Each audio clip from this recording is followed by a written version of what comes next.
Que belo cântico, meus irmãos. Irmãos, nessa manhã nós vamos meditar na palavra de Deus, do texto de Gênesis, capítulo 15, versículos 1 a 21. Vamos abrir juntos, Gênesis, capítulo 15, versículos 1 a 21. E já faço menção, desde já, meus irmãos, que o texto de Gênesis 15 é um dos textos mais importantes, não que tenha textos mais importantes do que outro na Bíblia, toda palavra ela é importante, mas ele é importante para entender a teologia da aliança, que é tão própria do movimento da Reforma Protestante, do Calvinismo, mas sobretudo, especialmente da própria palavra de Deus, para entendermos a estrutura da palavra. Então, Gênesis 15 é um desses textos que você precisa entender com muita profundidade, e nós nos proponemos a fazer isso nessa manhã. Acompanhe comigo a leitura a partir do versículo 1, que assim diz: Depois destes acontecimentos, veio a palavra do Senhor a Abrão numa visão, e disse: Não temas, Abrão, eu sou o teu escudo, e teu galardão será sobremodo grande. Respondeu Abrão: Senhor Deus, que me haverás de dar se continuo sem filhos, e o herdeiro da minha casa é o Damasceno Eliezer? Disse mais Abrão: A mim não me concedeste descendência, e um servo nascido na minha casa será o meu herdeiro. A isto respondeu logo o Senhor, dizendo: Não será esse o teu herdeiro, mas aquele que será gerado de ti será o teu herdeiro. Então conduziu-o até fora e disse: Olha para os céus e conta as estrelas, se é que o podes. E lhe disse: Assim será assim a tua posteridade. Ele creu no Senhor, e isso lhe foi imputado para a justiça. Disse-lhe mais: Eu sou o Senhor que te tirei de Ur dos Caldeus, para dar-te por herança esta terra. Perguntou-lhe Abrão: Senhor Deus, como saberei que hei de possuí-la? Respondeu-lhe: Toma-me uma novilha, uma cabra e um cordeiro, cada qual de 3 anos, uma rola e um pombinho. E ele, tomando todos estes animais, partiu-os pelo meio e lhes pôs em ordem às metades, umas defronte das outras. E não partiu as aves. Aves de rapina desciam sobre os cadáveres, porém Abrão as enxotava. Ao pôr do sol, caiu profundo sono sobre Abrão, e grande pavor e cerradas trevas o acometeram. Então lhe foi dito: Sabe com certeza que a tua posteridade será peregrina em terra alheia, e será reduzida à escravidão, e será afligida por 400 anos. Mas também eu julgarei a gente a que tem de sujeitar-se, e depois sairão com grandes riquezas. E tu irás para os teus pais em paz, serás sepultado em ditosa velhice. Na 4ª geração tornarão para aqui, porque não se encheu ainda a medida da iniquidade dos amorreus. E sucedeu que, posto o sol, houve densas trevas, e eis um fogareiro fumegante, uma tocha de fogo, que passou entre aqueles pedaços. Naquele mesmo dia fez o Senhor aliança com Abrão, dizendo: À tua descendência dei essa terra, desde o rio do Egito até o grande rio Eufrates, o queneu, o quenezeu, o cadmoneu, o eteu, o ferezeu, os refaíns, o amorreu, o cananeu, o girgazeu e o jebuseu. Esta é a bendita palavra do Senhor. Vamos orar, irmãos. Senhor, nós queremos ouvir a tua voz nessa manhã, mais do que quaisquer outros sinais deste mundo, mais do que quaisquer outras preocupações que estejam sobre as nossas cabeças e corações. Nós queremos ouvir a tua voz. Então fala pelo teu Espírito como um sopro vivo de Deus, em nome de Jesus. Amém. Crianças, ilustração Silvio Biso, tá? Você vai desenhar assim como se fossem 2 pessoas de terno igual eu, assim, tá bom? Assinando uns papéis, como se fosse um contrato, tá? Então, 2 pessoas bem importantes, assim, assinando um contrato com caneta na mão, os papéis, tá bom? Eles estão sentados numa mesa, numa sala, e você pode desenhar eles, tá? Meus irmãos e crianças, o que é um contrato? Contrato é assunto importante. Quem vira adulto começa a mexer com várias coisas na vida, boleto e contrato, não é verdade? Sempre foi um dos documentos mais importantes para você fazer a gestão de um negócio. Um contrato é esse documento que vai determinar a responsabilidade entre duas pessoas ou entre empresas, entre partes, quando elas entram numa negociação, e isso envolve agora o compromisso e as responsabilidades deles dentro dessa negociação. E existem vários tipos de contrato, não é verdade? Existe aquele contrato de casamento, né? Aquele pacto nupcial que um casal assina e outras testemunhas assinam também. Quando vai se fechar um negócio com quantias financeiras altas e significativas, quando você vai fazer uma obra, quando você vai produzir ou entregar alguma coisa, ou prestar um serviço de qualquer ordem, tem que assinar o contrato. E eu vou dizer para você, o que acontece quando a gente não assina contrato muitas vezes, gente? Você já passou por essa situação, não é? Quando você não tem contrato, quando é só aqui no verbal, ou quando não há algo que vincula as partes, você pode ficar refém de aquele serviço não acontecer, de aquela situação não acontecer, ou você mesmo não cumprir com a sua responsabilidade dentro daquela parte. Meus irmãos, o texto de hoje é um texto sobre contrato. É sobre pacto, sobre aliança que Deus, o Criador, estabeleceu conosco. Por meio de Abrão, nós vemos aqui um Deus, meus irmãos, que é capaz de entrar em verdadeiro relacionamento com seus filhos, um relacionamento que pressupõe promessas, responsabilidades, mas, sobretudo, meus irmãos, um Deus que será capaz de fazer o cumprimento dessa promessa, mesmo quando a gente não é capaz de fazê-la. Um texto que mostra claramente, meus irmãos, o tanto que Deus é bom em fazer valer suas divinas garantias sobre nós, e ainda assim permitir que a gente se aproprie dos benefícios dela. Meus irmãos, vamos aprender isso hoje em 3 partes. Primeiro, as garantias de Deus que vão aliviar as nossas incertezas. Segundo, o pacto de Deus, o contrato que assegura as promessas. E o terceiro, o fato de que nós somos justificados pela fé, quando nós confiamos no que Deus promete. Em primeiro lugar, as garantias que vão nos aliviar quando estamos incertos. O texto começa, olha aí, deixa bem aberto, versículo 1. Depois destes acontecimentos, veio a palavra do Senhor a Abrão numa visão. O que tinha acontecido, meus irmãos? Aquele momento anterior em que Abrão rejeitou a oferta do rei de Sodoma pelos despojos da vitória como recompensa. Lembra? Abrão foi lá, batalhou, venceu, e o rei de Sodoma, como o reverendo Silvio Bispo nos explicou na semana passada, veio com uma proposta meio indecente, uma barganha um tanto satânica, mas Abraão rejeitou aquilo. E agora o texto vai nos dizer que as primeiras palavras de Deus a Abraão nessa visão, no versículo 1 é: não temas. Não temos, por que Abraão temeria? Por que ele estaria com medo? Provavelmente, meus irmãos, um medo de retaliação, certo? Quando você sai de uma guerra, talvez há um medo de um resquício, de uma perseguição, de uma vingança. E é bem provável que o coração de Abraão, nesse momento, estava assim, receoso do que poderia acontecer. Então Deus vira para ele e diz: não temas. E as garantias que Deus começa a dar a Abraão estão no próprio Deus. Ele diz: eu sou o teu escudo, e teu galardão será sobremodo excelente, ou sobremodo grande. Ele dá 2 boas razões para Abraão ter coragem, lembrando ele aquilo que já havia dito lá no capítulo 12. Abraão, eu sou a sua proteção, eu sou o seu escudo, e o seu galardão será sobremodo excelente. Veja, ele também lá no versículo 7, se você der uma olhada aí, ele também lembra daquela promessa da terra. Olha o que ele diz no versículo 7. Disse-lhe mais: eu sou o Senhor, que te tirei de Ur dos caldeus, para dar-te por herança esta terra. Ele está lembrando a Abraão: Abraão, eu sou o Senhor, eu que me revelei a você, e eu que farei essas coisas por você. Meus irmãos, Deus está preparando o coração desse servo, porque as incertezas de Abraão não eram pequenas. Você tem que lembrar da situação aqui. Abraão, veja, ele vai falar para Deus: Deus, olha a minha situação, olha o versículo 2. Senhor Deus, que me haverás de dar se continuo sem filhos e o herdeiro da minha casa é o Damasceno Eliezer? Senhor, o Senhor me fez promessas, mas a verdade é que eu ainda estou sem filhos. E a situação aqui, só para você entender, por que Eliezer seria o herdeiro? Quando um casal não tinha filhos, era a tradição de que o servo mais velho, o mais experiente da casa, o mais fiel, o mais confiável, se eles morressem, ele se tornaria o responsável por continuar com aquela herança. Ele daria continuidade ao testamento. Meus irmãos, essa era uma tristeza para Abraão, Não porque ele não gostava de Eliezer. Eliezer foi muito importante depois para arrumar um filho, uma filha, né? uma varoa para Isaac. Mas é porque Abrão e Sara eram velhos.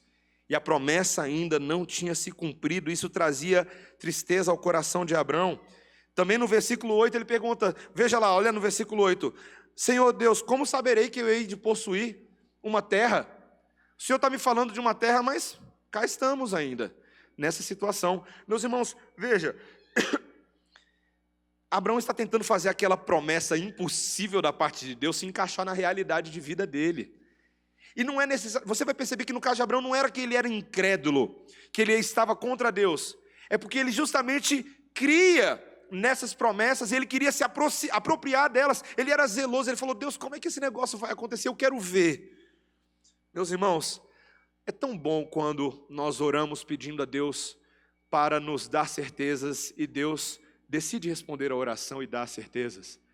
Porque logo no versículo 4, veja que Deus vai responder logo a Abraão. É o que está escrito aí, ó. A isto respondeu logo o Senhor, dizendo, não será esse o teu herdeiro, mas aquele que será gerado de ti será o teu herdeiro.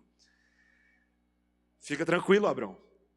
Nós ainda temos um herdeiro, as promessas ainda vão acontecer. E meus irmãos, para dar uma garantia um pouco mais tranquila, um alívio ao coração de Abraão, então Deus decide fazer aquilo que ele como pregador faz de melhor, ilustrações vivas da sua graça. Versículo 5, ele fala, então conduziu até fora e disse, olha para os céus e conta as estrelas, se é que podes. Você consegue imaginar isso?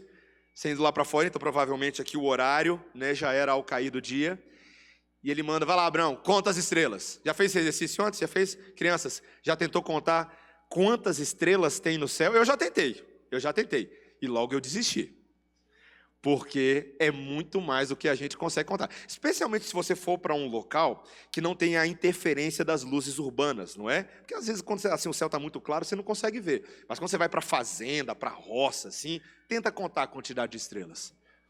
Você não vai conseguir. E Deus vira para Abraão e fala assim, será assim a tua posteridade. Tantas que você não vai nem conseguir contar.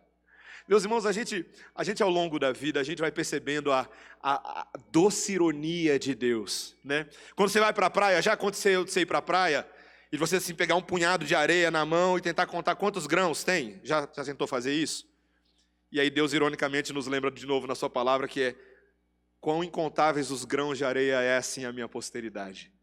Meus irmãos, o nosso Deus quer mostrar que a bênção dele é concreta e ele nos dá ilustrações visuais concretas da sua graça, da sua bondade, para que o nosso coração se apoie num Deus que promete e cumpre.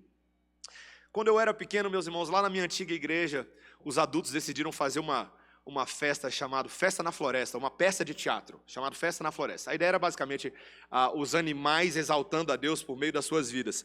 Era uma peça de teatro de um irmão chamado Alisson. Ele já faleceu. E essa peça sempre me impactou muito por causa da primeira música. A primeira música dessa peça, inclusive o nosso irmão Fred já cantou essa primeira música na peça de teatro. Viu, Fred? Denunciei você. Mas o nome da música é O Poder na Criação. E o Alisson compôs a música dizendo o seguinte, quem poderá achar ser por acaso que a natureza em sua beleza de repente surgiu? Quem poderá dizer que não existe Deus? Somente aquele que não quer e assim se iludiu. Quem é que faz o sol nascer assim tão lindo e quente? Quem é que faz a flor se abrir tão pura e atraente? Quem faz o mar bailar ao vento tão serenamente? Só pode ser alguém assim especial. Quem é que faz a chuva cair fina sobre a gente? Quem é que faz os animais correrem livremente? Quem tem sabedoria não vai pensar diferente. É Deus, só Deus. Meus irmãos, a natureza, a criação, é um display visual de um Deus que promete e cumpre.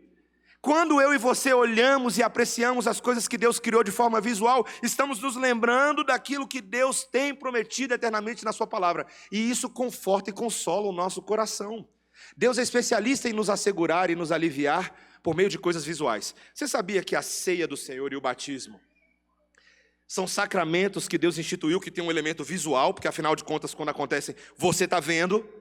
Quando Jesus estava com seus discípulos, ele partiu um pão de forma visual, ele botou ali o vinho e serviu o vinho de forma visual, para que nós, por meio desses instrumentos, os olhos que Deus nos deu, pudéssemos ter a nossa fé confirmada. Veja, a nossa fé não depende exclusivamente daquilo que é visual. Ela depende de promessas invisíveis. Mas Deus é tão bom, tão misericordioso, que Ele fala: este é o meu corpo que é dado por vós. Este é o meu sangue que é derramado em favor de vós. Isso nos traz tanta alegria, meus irmãos. Deus, sobretudo, está tentando nos lembrar: sou eu sou o escudo, eu sou o protetor, eu sou o Criador. Ele é a própria garantia das nossas incertezas, meus irmãos. Quando eu e você estamos com o coração titubeante, incerto, você não deve simplesmente recorrer a Deus para tentar obter a resposta. Não, você deve recorrer a Deus, porque Deus é a nossa âncora, Deus é a nossa rocha, Deus é o nosso escudo. Ele é quem tem poder para consolar e confortar o seu coração em tempos de incerteza. Amém? Você crê nisso? Nós precisamos desesperadamente dele. E você precisa dar essa esperança a outros. Você precisa dar Deus a outros. Fornecer Ele mesmo. E é isso que Ele está fazendo. Veja que agora, em segundo lugar, esse Deus, que Ele mesmo é o alívio das nossas incertezas, Ele cria agora um pacto para nos assegurar das promessas.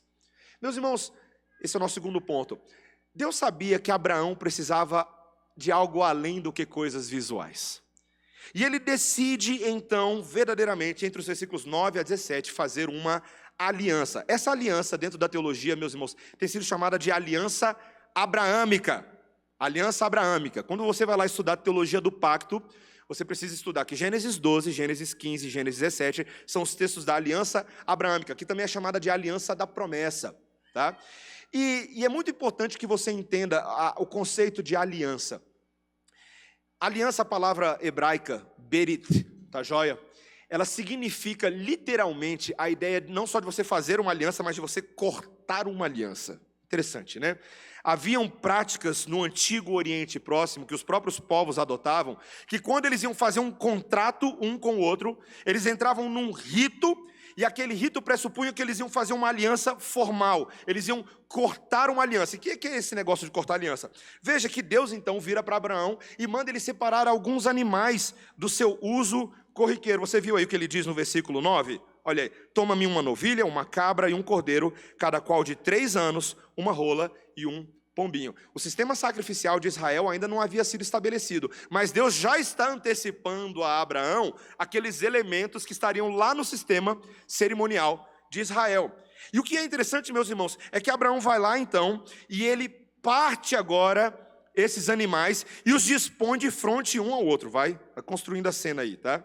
Os animais vão partidos e as partes, as metades são colocadas assim num espaço. E Abraão, meus irmãos, faz um corredor com aqueles animais. Os únicos que ele não parte aqui são as aves, mas os outros animais são partidos e ele faz um corredor. E agora esse rito, esse contrato vai ser assinado. Os irmãos vão perceber que os elementos aqui são muito importantes. Todo contrato ele tem cláusulas, não tem? E a primeira cláusula é uma cláusula de morte. Animais mortos, sangue derramado. E o que isso significava, meus irmãos? Textos como, por exemplo, Jeremias 34, 18 a 21 e outros textos da palavra vão nos mostrar que a ideia desses animais partidos é que o que vai acontecer, o que aconteceu com esses animais, é o que vai acontecer com aquela pessoa que não cumprir a sua parte do contrato. Os contratantes e contratados, aqueles que estão entrando em pacto, estão dizendo: sobrevenha sobre nós o que acontece com esses animais, a maldição, a condenação sobre eles, se nós mesmos não honrarmos aquilo que estamos prometendo. Então, o juramento é feito dessa forma. E o que é interessante, meus irmãos, é que normalmente, num contrato, né, nós temos assim 2 partes que são iguais, geralmente, e elas entram de forma igual. Mas no caso entre um contrato entre Deus e os homens, as partes não são iguais. Deus é infinitamente superior à criatura, Deus era superior a Abraão. E o que é interessante é que Deus aqui agora, Ele está na verdade jurando sobre si mesmo, porque Ele é a autoridade máxima que existe no universo, então Ele está jurando manter os termos dessa aliança. de forma irrevogável, de forma indissolúvel. E tem uma observação aí no versículo 11 que eu acho muito interessante. Veja aí, o texto diz que aves de rapina desciam sobre os cadáveres, porém Abrão as enxotava. Interessante essa observação, né? Você lê assim, o que isso significa? Por que Moisés registrou esse detalhe? Você precisa lembrar, meus irmãos, que aves de rapina era uma imagem do Antigo Testamento que lembrava os gentios e os povos pagãos. E o que o texto está mais ou menos simbolizando para a gente é que haveria a possibilidade de outros estrangeiros intervirem, atacarem as promessas dessa aliança, mas o próprio Abraão aqui estava enxotando, ele estava defendendo a aliança, defendendo a herança que ele receberia. E aqui, meus irmãos, agora nós vamos ter uma cena muito interessante, porque Deus vai agora antecipar o que este contrato está prometendo. Versículo 12. Ao pôr do sol caiu profundo sono sobre Abrão, e grande pavor e cerradas trevas o acometeram. Então lhe foi dito: sabe com certeza que a tua posteridade será peregrina em terra alheia, e será reduzida à escravidão, e será afligida por 400 anos. Abrão, nessa aliança que nós estamos fazendo aqui agora, eu já estou antecipando para você o que vai acontecer.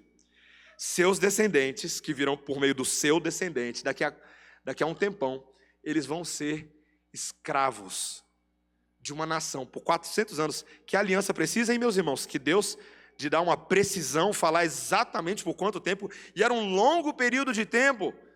Meus irmãos, era uma aliança que teria momentos difíceis, mas Deus também no versículo 14 ele diz: mas também eu julgarei a gente que tem de sujeitar-se, e depois sairão de lá com grandes riquezas. Então fica tranquilo, Abraão, eles vão ser escravos, mas eles também sairão de lá com grandes riquezas.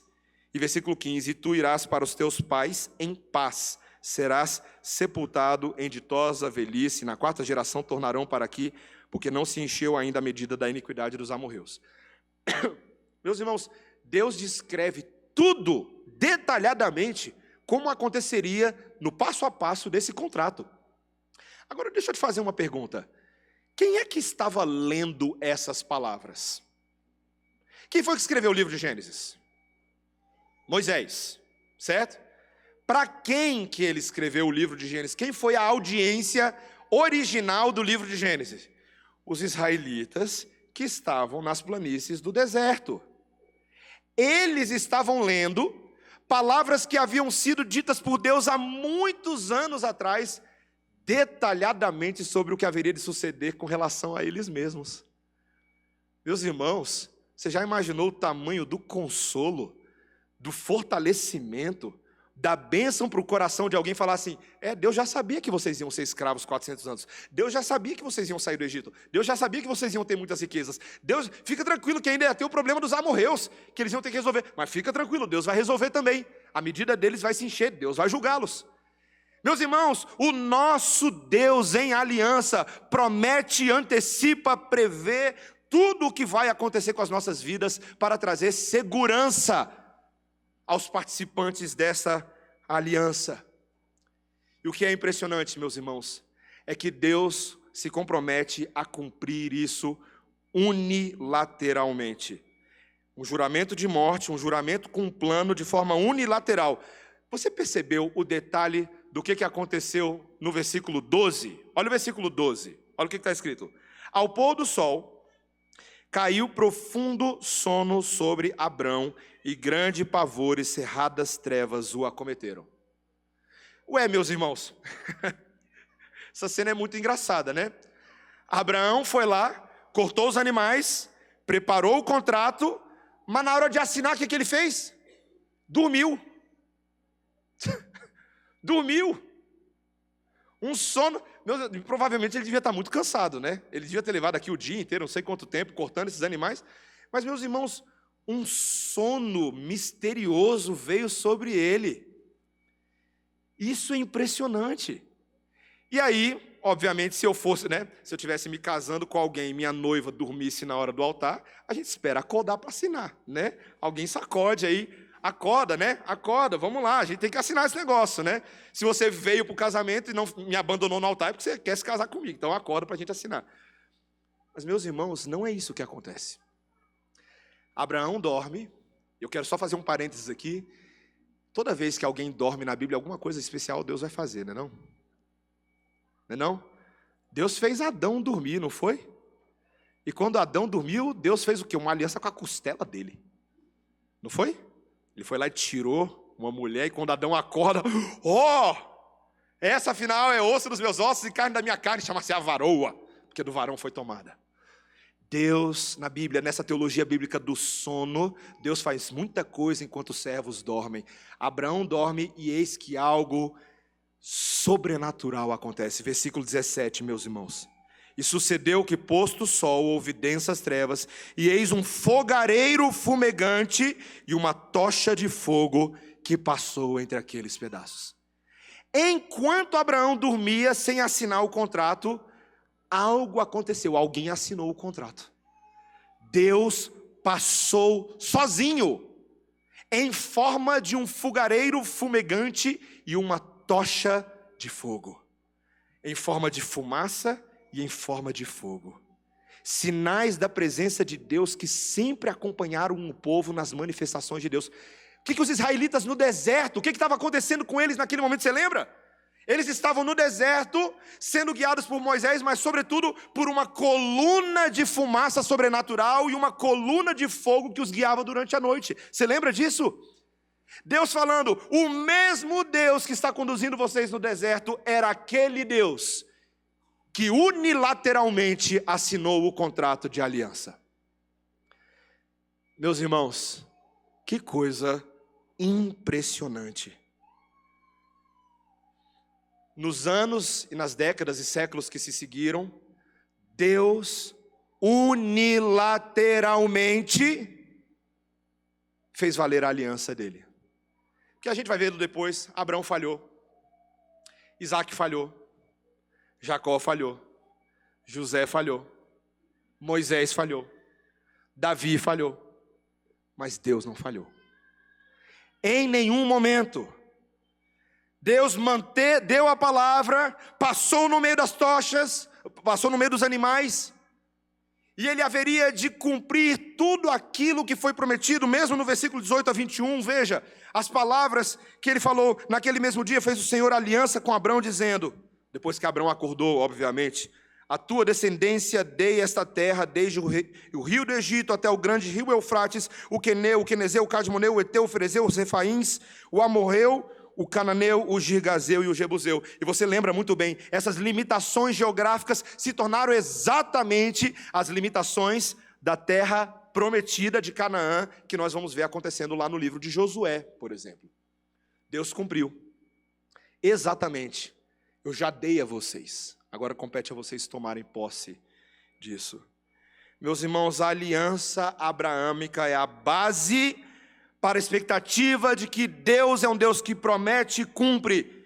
E Ele é livre para escolher quando e como cumprirá as suas promessas. Nós vamos ver no texto da semana que vem, que ia levar um tempo, Abraão ia envelhecer, e ele ia aprender a esperar pacientemente no Senhor. Mas o Senhor é fiel e não falha em cumprir o que prometeu. Meus irmãos, eu fico um tanto constrangido toda vez que eu estudo teologia da aliança. Quando eu terminei o meu tempo no seminário,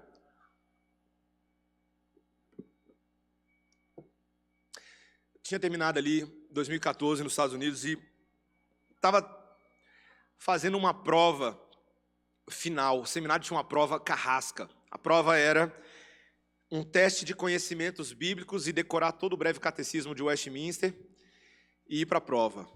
E essa prova de conhecimentos bíblicos era uma prova assim que poderia cair qualquer coisa. Qualquer coisa que tivesse na Bíblia poderia cair, então literalmente eu tinha que tentar saber tudo que estava na Bíblia. Era basicamente isso a prova. E eu lembro, meus irmãos, que eu fui começar a estudar para a bendita da prova, e eu peguei um caderninho em branco meu, e eu anotei assim, quais são as coisas mais centrais e mais importantes que eu tenho que saber para essa prova? Eu comecei assim. Mas depois o exercício espiritual do Espírito ali mudou o caminho. Quais são as coisas mais importantes e mais centrais que eu preciso saber para a minha vida?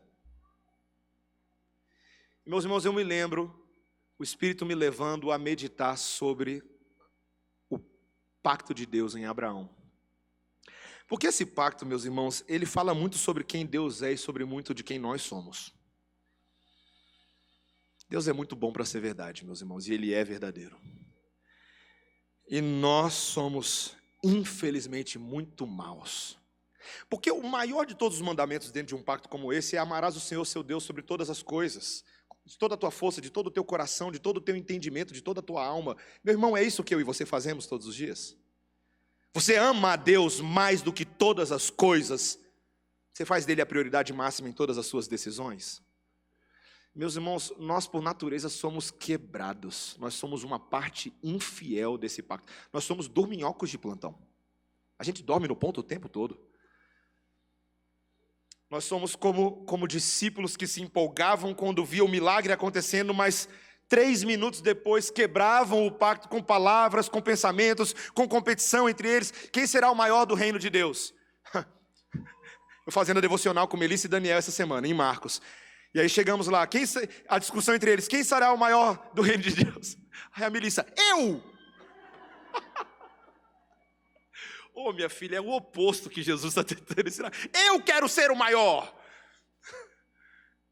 Nosso coração, ele por essência é assim, meus irmãos, é um coração quebrador de pacto. A gente quer ser maior do que Deus. Nós não nos satisfazemos, a gente vive nessa competição. E, meus irmãos, eu olho para esse pacto e eu falo, o que eu faço quando eu sou infiel e Deus é fiel? Meus irmãos, porque o Evangelho está presente de forma tão clara nesse texto. Você precisa lembrar que Deus entrou unilateralmente, não foi só lá em Abraão, não. O filho de Abraão, Jesus, o verdadeiro descendente, quando ele caminhou para aquela cruz, ele caminhou para aquela cruz para fazer valer as promessas que haviam sido garantidas e asseguradas por Deus. Pensa só, se uma das partes quebrou o pacto, né? Veja, Deus é o fiel e nós somos os infiéis. Nós quebramos o pacto. Como é que esse contrato pode ser honrado? Somente se alguém, um representante humano adequado, entrar no lugar dessa parte humana e pagar o pato, pagar o preço, pagar a multa contratual. O que é interessante, meus irmãos, é que este representante humano é o próprio Deus unilateral da aliança que entrou no lugar dos homens. Então, olha o mistério da cruz. O Deus homem, o Deus 100% Deus, 100% homem, entra no lugar da parte humana e ele se torna maldição ao fazer cair sobre ele o que aconteceu com aqueles animais. O corpo dele foi partido naquela cruz.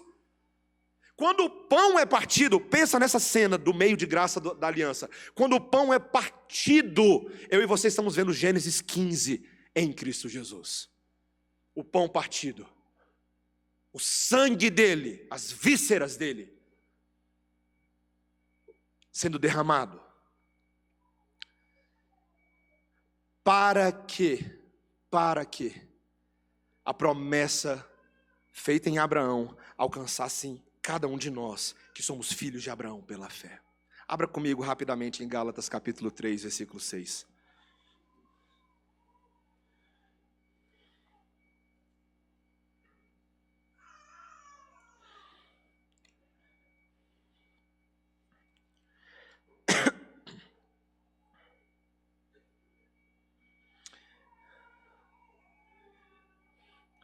É o caso de Abraão, que creu em Deus, e isso lhe foi imputado para a justiça. Sabei, pois, que os da fé é que são filhos de Abraão. Ora, tendo a Escritura previsto que Deus justificaria pela fé os gentios, pré-anunciou o Evangelho a Abraão: em ti serão abençoados todos os povos. De modo que os da fé são abençoados com o crente Abraão. Todos quantos, pois, são das obras da lei, estão debaixo de maldição, porque está escrito: maldito todo aquele que não permanece em todas as coisas escritas no livro da lei para praticá-las. E é evidente que pela lei ninguém é justificado diante de Deus, porque o justo viverá pela fé. Ora, a lei não procede de fé, mas aquele que observar os seus preceitos, por eles viverá. Cristo nos resgatou da maldição da lei, fazendo-se ele próprio maldição em nosso lugar. Porque está escrito: maldito todo aquele que for pendurado em madeiro, para que a bênção de Abraão chegasse aos gentios em Jesus Cristo, a fim de que recebêssemos pela fé o Espírito prometido. O versículo 6 começou citando Gênesis capítulo 15, versículo 6. Depois de ter visto as estrelas no céu, Gênesis 15, 6 vai nos dizer que Abraão creu. E isso lhe foi imputado para a justiça. Esse é o nosso último ponto do sermão, meus irmãos, estamos concluindo. O resultado da obra expiatória de Cristo na cruz, sabendo que nós não tínhamos condições de cumprir a lei, Abraão não teria, Moisés não teria, Davi não teria. Ele cumpriu em nosso lugar, ele cumpriu a condenação da lei em nosso lugar. E a resposta adequada que o crente deve dar é a mesma resposta que Abraão deu quando ele viu tudo aquilo acontecendo. Abraão creu. Creu. Meus irmãos, fé é algo tremendo. Sabe por quê, meus irmãos? Porque se você for parar para pensar, quando Abraão recebeu essas promessas, tem uma expressão em inglês que fala, he was good as dead. Ele já estava quase morto, meus irmãos. Ele era um homem idoso. Sara era idosa e estéril. Mas Abraão creu. O aspecto contra-intuitivo, contracultural, contranatural de uma fé que é capaz de crer no que Deus diz e não no que o meu corpo oferece ou no que as circunstâncias oferecem. Essa fé que vem de Deus não vem de nós. Ela vem para que o povo de Deus consiga ser capaz de andar dentro da aliança, de seguir em frente em obediência. É uma fé, meus irmãos, que nos justifica. Nós recebemos a fé que é necessária para caminharmos com Deus, para adentrarmos no santuário de Deus. Eu quero que você entenda, de uma vez por todas, uma das doutrinas mais centrais da nossa fé, a doutrina da justificação pela fé. É disso que nós estamos falando aqui nesse momento. Preste atenção. A pergunta que está sendo respondida a nós nessa manhã é: como pode um pecador ser feito reto e aceitável diante de um Deus que é santo e justo? Como poderia Deus continuar caminhando com Abraão se ele dormiu? Meus irmãos, Deus justifica Abraão, porque o próprio Deus vai dar uma fé a Abraão para crer em Deus. A fé vem de Deus. Ele vai dar a Abraão, e essa fé vai alinhar Abraão em Deus. A lei, como nós lemos em Gálatas, ela vai acabar testemunhando contra nós de que nós somos pecadores e que todos que violam a lei estão debaixo de maldição. Isso é a realidade do mundo hoje, de todos. Mas essa lei não poderia dar justiça, não poderia dar vida, porque ninguém poderia manter os seus padrões perfeitamente diante de um Deus santo. Então só um Deus santo em forma de homem, santo em todo pensamento, palavra e ação, poderia cumprir essa lei em nosso lugar. Cristo cumpriu, Cristo carregou a penalidade, a maldição da lei para nos redimir, e aqueles que agora confiam em Cristo para a sua justificação, para a sua retidão, são introduzidos na família de Deus e podem experimentar de todos os benefícios da aliança de Deus. A fé é a porta de entrada nesse universo, nesse mundo maravilhoso da aliança de Deus. Essa fé, meus irmãos, nos leva a uma postura de reconhecimento de que nós somos pecadores, miseráveis, mas Deus é bom e santo e justo. Meus irmãos, eu e você precisamos desta fé para vivermos os nossos dias. Não outras fés, mas esta fé. Veja, meu irmão, vamos falar de Abraão, mas vamos falar de você e de mim, tá? Fechando o sermão, conclusão. As circunstâncias desta vida frequentemente vão fazer a nossa fé oscilar. Nós teremos inúmeros motivos para duvidar da bondade de Deus. Abraão, no caso dele, ele não tinha filhos. Mas pode ser que no seu caso não seja só isso, mas pode ser que você veja a sua vida completamente fora de controle. Relacionamentos, trabalho, doenças, ansiedades. Tem muita coisa que ameaça sobrecarregar a nossa fé e tem faltado fé a muitas pessoas. Sobretudo e sobre todas as coisas, o nosso próprio pecado. Nosso próprio pecado. Muitas vezes nos faz desconfiar de Deus, sobrecarrega a nossa consciência. Por isso, meus irmãos, que o Evangelho de Cristo é uma mensagem de esperança para você. Sabe por quê, meu irmão? Porque Deus não dependeu de você para fazer uma aliança com você. Deus unilateralmente fez uma aliança e te deu fé para crer nessa aliança. Você entendeu o cerne do Evangelho, o coração do Evangelho? Você não precisou fazer para ter algo. Ele fez e te deu fé para crer no que Ele fez. Esse é o mecanismo do Evangelho. É assim que funciona. Não começa com as suas obras, mas começa com a esperança, com a graça, na invencível obra expiatória de Cristo por nós. Meu irmão, nunca inverta essa relação no seu coração. O que vai fazer você ser uma pessoa aceitável na aliança de Deus, presta atenção, não é a sua frequência à igreja, não são as suas orações, não são as suas boas ações, não é porque você paga os seus boletos em dia, não é porque você assina os seus contratos. Não, essas coisas não nos tornam justos diante de Deus. Você pode deixar o seu currículo moral em casa porque ele não impressiona o Criador, não. Pode deixar o seu currículo moral.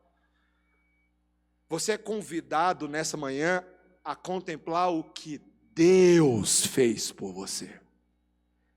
E quando você contemplar o que Deus fez por mim e por você, o seu coração será capturado e arrebatado para essa doce esperança. E então, eu e você poderemos ser fiéis como Ele é fiel. É o Evangelho de Cristo Jesus que te dará esperança para você poder resolver as coisas com a sua esposa, para você ser menos preguiçoso, para você ser mais fiel com seus olhos, com as suas palavras, para que você tenha disciplina pessoal na sua vida. A base é o poder justificador do Evangelho de Cristo Jesus.